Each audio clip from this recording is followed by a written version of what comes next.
आम आदमी पार्टी के सभी नामों का ऐलान कर दिया गया है और उनमें कौन कौन से नाम हैं उसकी पूरी लिस्ट भी आपके सामने है।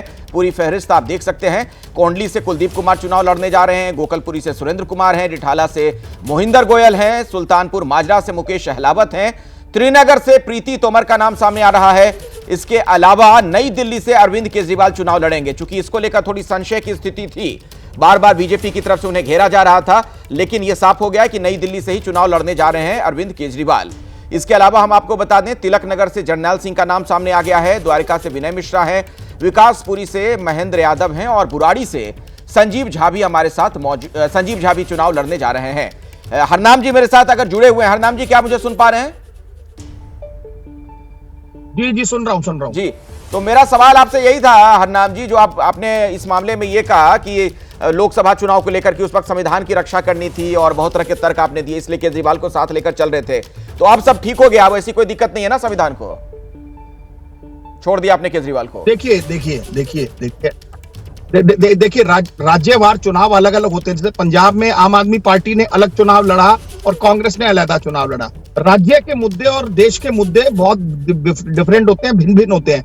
आज हमारी जो राज्य इकाई है उसका ऐसा मानना है कि दिल्ली के अंदर जो है 10 साल का जो केजरीवाल जी का शासन रहा है उसमें दिल्ली के वो जो काम करने चाहिए थे, जो डेवलपमेंट करनी थी, तो उसमें कहीं ना कहीं वो विफल रहे हैं। लोग कांग्रेस वाली दिल्ली याद कर रहे हैं, शीला दीक्षित वाली दिल्ली को याद कर रहे हैं, जो शीला दीक्षित ने गुड गवर्नेंस दिया था, बिगर एलजी से लड़े, बिगर केंद्र सरकार से लड़े और मल्टीपल अथॉरिटीज होने के बावजूद भी उन्होंने दिल्ली को एक शानदार दिल्ली बनाई थी, मॉडल दिल्ली बनाई थी, मॉडर्न दिल्ली बनाई थी।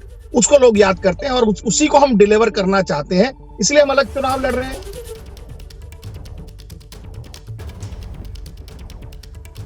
तो हरनाम जी, कांग्रेस प्रवक्ता को आपने सुना। हरनाम जी, मैं एक बार फिर से आपके पास आऊं, उससे पहले दर्शकों को अभी की बड़ी खबर बता दें। आम आदमी पार्टी के जो 70 नामों का ऐलान किया गया है उसकी पूरी लिस्ट आपके सामने हम रख रहे हैं। आप देख सकते हैं स्क्रीन पर वो नजर आ रहे हैं नाम आपको। कोंडली से कुलदीप कुमार चुनाव लड़ेंगे, गोकलपुरी से सुरेंद्र कुमार है, रिठाला से मोहिंदर गोयल है, सुल्तानपुर माजरा से मुकेश अहलावत, त्रिनगर से प्रीति तोमर हैं और वजीरपुर से राजेश गुप्ता चुनाव लड़ने जा रहे हैं। मेरे साथ बीजेपी के नेता भी इस वक्त जुड़ गए, उनका नाम एक बार दोबारा बता दीजिए प्लीज। अच्छा, प्रदीप भंडारी जी मेरे साथ जुड़ गए। प्रदीप जी, बार बार आप लोग आम आदमी पार्टी को घेरते हैं, केजरीवाल जी को घेरते हैं, लेकिन इस बार तो केजरीवाल इस मामले में कम से कम आगे आपको दिख रहे हैं कि 70 के 70 नामों का ऐलान कर दिया उन लोगों ने। देखिए, अरविंद केजरीवाल जी ट्वीट करके ये कहते हैं कि 5 साल की उनकी उपलब्धि की बात कर रहे हैं। 5 साल की अगर उनकी उपलब्धि, उनका 40 करोड़ का शीश महल जिन्होंने जनता के पैसे को लूट कर बनाया, तो वो उपलब्धि उनको मुबारक है। जिस पार्टी के खिलाफ एंटी इनकम्बेंसी होगी वही पार्टी बौखलाहट में, हड़बड़ाहट में अपने कैंडिडेट्स को एकदम से डिक्लेयर करेगी। सच्चाई की बात यह है कि 35 सिटिंग एमएलए का टिकट काटा गया है। इससे आप समझ सकते हैं कि अरविंद केजरीवाल और आम आदमी पार्टी का इंटरनल सर्वे ये सजेस्ट कर रहा है कि भयानक एंटी इनकम्बेंसी है। बौखलाई आम आदमी पार्टी इसीलिए इतनी जल्दी में स्टेप्स ले रही है। और जो केजरीवाल जी अपने ट्वीट में, मैं उनको कहना चाहता हूं कि 5 साल की आपकी असली उपलब्धि 40 करोड़ का शीश महल है जो आपने दिल्ली की जनता को पैसे पे लूट कर बनाया। और दिल्ली की जनता आपको चुनाव में जवाब देगी। चुनाव भाजपा ही नहीं लड़ रही है, ये चुनाव दिल्ली की जनता आपके खिलाफ लड़ रही है भाजपा के माध्यम से। लेकिन आपके यहाँ देरी क्यों हो रही है प्रदीप जी? प्रत्याशियों के नाम क्या लाना? देरी नहीं, देखिए हमारी पार्टी जो है वो सोच समझकर हर निर्णय लेती है।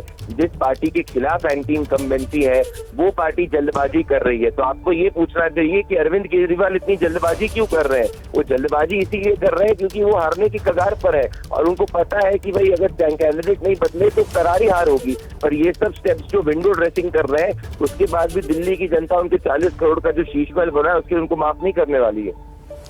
एक बात बताइए प्रदीप जी, जिस तरीके से हमने देखा पिछले दिनों में अरविंद केजरीवाल पर आप लोग हमलावर थे, उनको भ्रष्टाचारी आप लोगों ने कहा, जेल यात्रा भी उनकी हो गई, लेकिन ऐसा लगा कि जैसे उसी चीज को उन्होंने एक हथियार बना लिया आप लोगों के खिलाफ। उन्होंने ये कह दिया कि इस बार जो चुनाव होने जा रहा है वो इस पर जनादेश होगा कि मैं बेईमान हूं कि मैं फिर ईमानदार हूं। कहीं ऐसा तो नहीं कि आप लोगों से कुछ गलती हो गई इस मामले में, वो चीज उल्टी नहीं आ रही हो आपकी तरफ, वो हथियार बन गया? याद करिए आप, हरियाणा के अंदर अरविंद केजरीवाल जी बोलते थे कि अगर मैं भ्रष्टाचारी हूँ तो मुझे वोट मत देना, अगर मैं ईमानदार हूँ तो मुझे वोट देना। तो क्या हुआ, हरियाणा ने बोला कि भाई 90% जनता ने उनकी चुनाव से जमानत जब्त कर दी, लोहारू से हारे, तो उसके बाद क्या लोगों ने उनसे पूछा अरविंद केजरीवाल से किसी ने कि भाई अरविंद केजरीवाल जी, आप तो कहते थे कि आप जो है ईमानदारी की बड़ी बात, हरियाणा की जनता ने आपको भ्रष्टाचारी घोषित कर दिया। आप अरविंद केजरीवाल की पिछली 10 स्पीच उठा के देखिए, उन्होंने ना 10 बार भी ये नहीं बोला दिल्ली की जनता को रिपीट करके कि अगर वो ईमानदार है तो उनको वोट डालें। वो लॉ एंड ऑर्डर की बात करते हैं, कभी तीसरी की बात करते हैं, कभी चौथी की बात करते हैं, पर अपना रिपोर्ट कार्ड नहीं गिनवा पा रहे हैं, क्योंकि उनको पता है कि दिल्ली की जनता के सामने उनका 40 करोड़ का शीश महल भ्रष्टाचार की सबसे बड़ी निशानी है। ठीक है प्रदीप जी, बहुत बहुत धन्यवाद हमारे साथ जुड़ने के लिए। संजीव झा भी मेरे साथ जुड़ गए हैं। संजीव जी, कैसे जवाब दीजिएगा बीजेपी ये जो गंभीर आरोप आप पर लगा रही है? देखिए, मुझे लगता है कि ये बीजेपी यही तो कोशिश करती रही है, लेकिन जनता इसको नहीं मानती है। बात बताइए, उपलब्धि की बात करते हैं, हम तो कहते हैं कि हाँ हमने बिजली मुफ्त दी, आपकी 20 स्टेट में सरकार, आप बताओ कहाँ दिया। हम तो कहते हैं बिजली पानी मुफ्त दिया, इनकी 20 स्टेट सरकार, बताइए कहाँ दिया इन्होंने। हम तो कहते हैं हमने स्कूल बनाया, तुम्हारी 20 स्टेट में डबल इंजन की सरकार है। एक राज्य में बता दो अरविंद केजरीवाल जी जैसा स्कूल आपने बनाया हो। हमने मोहल्ला क्लिनिक में जांच इलाज दवाइयां मुफ्त कराई, ये 20 स्टेट में सरकार है इनकी, बताइए कौन सी स्टेट में यहाँ दी। हमने महिलाओं के बसों में यात्रा मुफ्त दी। अरे वो सब तो ठीक है संजीव जी, वो तो आप लोगों को बताएंगे ही चुनाव में जाएंगे तो, लेकिन आपके पार्टी के सबसे बड़े चेहरे अरविंद केजरीवाल और उनकी सबसे बड़ी राजनीतिक पूंजी ईमानदारी, उसी पर डेंट लग गया है अब तो। नहीं, बिल्कुल नहीं। एक बात बताइए, देश का एकमात्र ऐसा मुख्यमंत्री अरविंद केजरीवाल जिन्होंने कहा कि मैं इस्तीफा देता हूं, जनता की अदालत में जाऊंगा और जनता अगर मुझे ईमानदार बनाती है तो मुझे मुख्यमंत्री चुने, अगर जनता मुझे बेईमानदार नहीं चुनेगी तो जनता का वोट होगा, तय हो जाएगा ना। तो हम तो इसी फ्लैग पे अरविंद जी कह रहे हैं कि मैं ईमानदार हूं, ये जनता के वोट से साबित होगा। तो हम तो कह रहे हैं, हम तो ईमानदारी के नाम पे वोट मांग रहे हैं, इनकी कोशिश थी कि बेईमान का साबित कर दें, जनता इसको नहीं मानती है। तो इनके जो मुंगेरीलाल के हसीन सपने हैं, इनका काम केवल केजरीवाल को गाली देना है। तो केजरीवाल को गाली देकर तो दिल्ली नहीं जीत सकते। दिल्ली तुमने देश में क्या किया है, अलग अलग राज्यों में क्या किया, ये बताओ तो जनता भरोसा करेगी। तुमने किया कुछ नहीं, तुम केवल आम आदमी पार्टी गाली दोगे, तुम अरविंद केजरीवाल को गाली दोगे, अपना कोई एजेंडा नहीं है। पूरे दिन रात अरविंद केजरीवाल को कोसने से दिल्ली की जनता इनको नहीं चुनने वाली है। मैं दावे से कह सकता हूँ, इस बार आप देखिएगा कि पिछली बार से ज्यादा बढ़िया रिजल्ट आम आदमी पार्टी को दिल्ली में जनता देगी। ठीक है संजीव जी, बहुत बहुत शुक्रिया हमारे साथ जुड़ने के लिए। और मैं अब अपने दर्शकों को लिए चलता हूं, मेरे साथ बिलाल जुड़ गए हमारे सहयोगी। बिलाल, आपके साथ बीजेपी के कोई नेता है, जरा उनसे बात करिए। बिल्कुल, मेरे साथ दिल्ली बीजेपी के पूर्व सांसद प्रवेश वर्मा है, जिन्होंने बता भी दिया है कि वो इस बार दिल्ली का विधानसभा चुनाव लड़ेंगे और आम आदमी पार्टी ने चौथी और आखिरी सीट लिस्ट जो है वो घोषित कर दी है। अरविंद केजरीवाल नई दिल्ली विधानसभा से चुनाव लड़ेंगे। आप कहां से लड़ेंगे, क्या नई दिल्ली विधानसभा ही चुनेंगे? देखिए, पार्टी ने मेरे को नई दिल्ली के लिए बोला है, अभी हमारी घोषणा होना बाकी है। अभी जो आम आदमी पार्टी की लिस्ट आई है, ये जो जेल से छुटे हुए बेल पर जो सारे अपराधी लोग हैं, उन सभी के नाम इसमें हैं लिस्ट में, चाहे वो सत्येंद्र जैन हो, चाहे अरविंद केजरीवाल हो, चाहे अमानतुल्लाह खान हो। ये सारे वो लोग हैं जो जेल में आज उनके ऊपर में सारे भ्रष्टाचार के केसेस को अभी भी चल रहे हैं। तो दिल्ली की जनता तैयार है इस बार बदलाव के लिए। सभी आज हमने कार्यकर्ता सम्मेलन किया इसी नई दिल्ली सीट से, जहां से अरविंद केजरीवाल विधायक भी हैं। यहाँ से उनको भारी अंतर से हराकर हम लोग भेजेंगे। हाँ, क्या तैयार हैं? क्योंकि नई दिल्ली से आम आदमी पार्टी से अरविंद केजरीवाल, तो कांग्रेस से संदीप दीक्षित, कितनी बड़ी चुनौती किसको मान रहे हैं? बिल्कुल, आप जो है फरवरी के जब हमारा चुनाव होगा उसका परिणाम आएगा तो आप देखेंगे और ये पूरा देश भी देखेगा कि अरविंद केजरीवाल कितनी भारी मतों से यहाँ से हार के जाएंगे। वेस्ट दिल्ली से अब दिल्ली की जनता ने आपके ऊपर भरोसा जताया था सांसदी के चुनाव में, लेकिन ये विधानसभा का चुनाव होगा। नई दिल्ली की जनता आपके ऊपर भरोसा चुनेगी, मुख्यमंत्री सीट एक्स सीएम को के बजाय आपके ऊपर भरोसा जताएगी? देखिए, यहाँ पे अरविंद केजरीवाल ने कोई काम ही नहीं किया। मैं यहाँ पर बस्तियों में जा रहा हूँ, कॉलोनियों में जा रहा हूँ, लोगों से मिल रहा हूँ। 11 साल में हम ये पूछ रहे हैं कि 11 काम बता दीजिए, कोई एक भी काम नहीं बता पा रहा। तो मुख्यमंत्री जिसका बजट हो 75,000 करोड़ का और वो अपनी विधानसभा में कोई एक भी काम नहीं करवा पाए, तो कोई कॉलोनी वाले बताते 10 प्लास्टिक की कुर्सी भेज दिया था, तो क्या मुख्यमंत्री 10 प्लास्टिक का कुर्सी भेजेगा?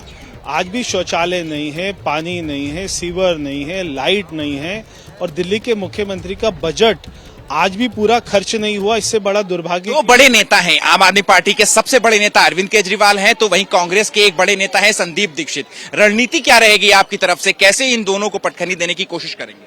देखिए, हम तो लोगों के बीच में जाएंगे, डोर टू डोर जाएंगे, एक एक मतदाता से बात करेंगे, उनको अपने सारे जो हमारे यहाँ के वायदे हैं, हमारा मैनिफेस्टो है, उसके बारे में बताएंगे।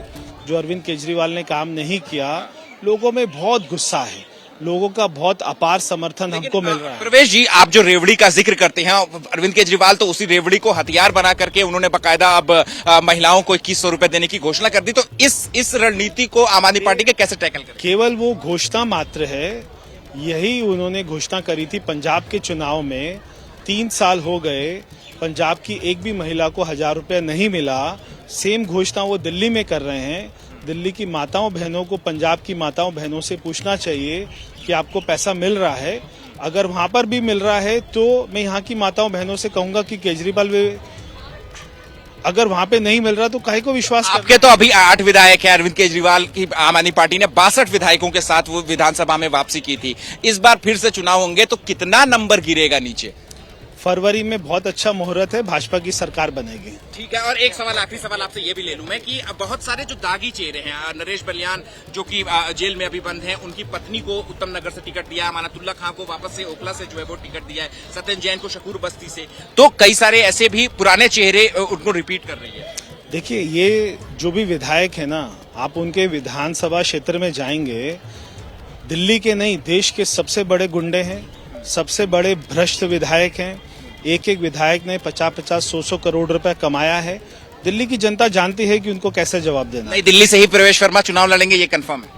शुक्रिया बात करने के लिए। तो देखिए, प्रवेश वर्मा ने एक बड़ी बात एबीपी न्यूज के कैमरे पे इस वक्त की है कि नई दिल्ली विधानसभा से ही वो जो है वो चुनाव लड़ेंगे और पार्टी से बाकायदा जो है वो टिकट की जो है वो मांग करेंगे। और साथ ही प्रवेश वर्मा ने एक बड़ी बात ये भी कही है कि वो तैयार हैं पूरी तरीके से